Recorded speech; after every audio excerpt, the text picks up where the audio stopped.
ശക്തമായ മഴയിൽ വെള്ളം നിറഞ്ഞ പഴയങ്ങാടി റെയിൽവേ സ്റ്റേഷൻ റോഡിലെ അടിപ്പാത. വെള്ളിയാഴ്ച രാവിലെ മുതൽ നിരവധി വാഹനങ്ങളാണ് വെള്ളക്കെട്ടിൽ തകരാറിലായത്. വർഷങ്ങളായി ജനങ്ങൾ അനുഭവിക്കുന്ന ദുരിതത്തിന് പരിഹാരം കാണാതെ അധികൃതർ. ശക്തമായ മഴയിൽ വെള്ളം നിറഞ്ഞ് പഴയങ്ങാടി റെയിൽവേ സ്റ്റേഷൻ റോഡിലെ അടിപ്പാത. വെള്ളിയാഴ്ച രാവിലെ മുതൽ നിരവധി വാഹനങ്ങളാണ് വെള്ളക്കെട്ടിൽ തകരാറിലായത്. വർഷങ്ങളായി ജനങ്ങൾ അനുഭവിക്കുന്ന ദുരിതത്തിന് പരിഹാരം ഇതുവരെയും അധികൃതർ കണ്ടിട്ടില്ല. പുതിയങ്ങാടി മാട്ടൂൽ തീരദേശ മേഖലയിലെ യാത്രക്കാർ വർഷങ്ങളായി ഈ ദുരിതം അനുഭവിക്കുകയാണ്. ഓട്ടോറിക്ഷകളും ഇരുചക്രവാഹന യാത്രക്കാരുമാണ് ഏറെ ദുരിതം അനുഭവിച്ചത്. ഇത് ഏറെ നേരത്തെ ഗതാഗതക്കുരുക്കിനും കാരണമാകുന്നുണ്ട്. ഇവിടെ റെയിൽവേ സ്റ്റേഷൻ ഉള്ളതുകൊണ്ട് കൂടുതൽ വണ്ടി മലയാത്ര ഇങ്ങനെയുള്ള സ്ഥലത്തെല്ലാം കൂടുതൽ വണ്ടി ഇതുവഴിയാ വരിക. ഈ മഴക്കാലം ഇങ്ങനെ ഇത്രയും ദുരിതം അനുഭവിക്കുകയാണ്. കാരണം വണ്ടി അപ്പുറത്തേക്ക് കടക്കാൻ പറ്റില്ല. വണ്ടി ഓഫായിട്ട് പിന്നെ അവിടെ കിടക്കും, ട്രെയിനിന്റെ സമയം ഇതാവും. അങ്ങനെ ഒരുപാട് ആൾ ഇവിടെ ദുരിതം അനുഭവിക്കാന്ന്, ഈ വർഷങ്ങളായിട്ട് ദുരിതം അനുഭവിക്കാന്ന്.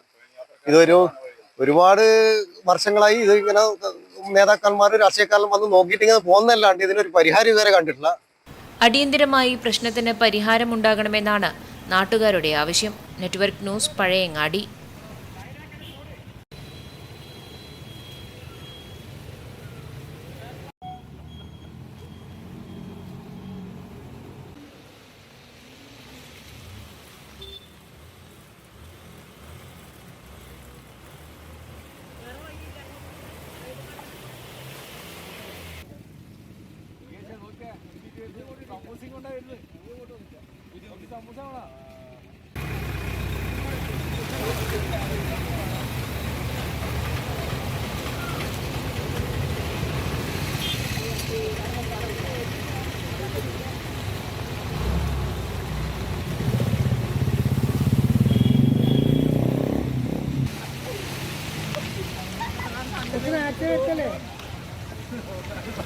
ഇനി ഷഡ്ഡി മാത്രം ഉണ്ട്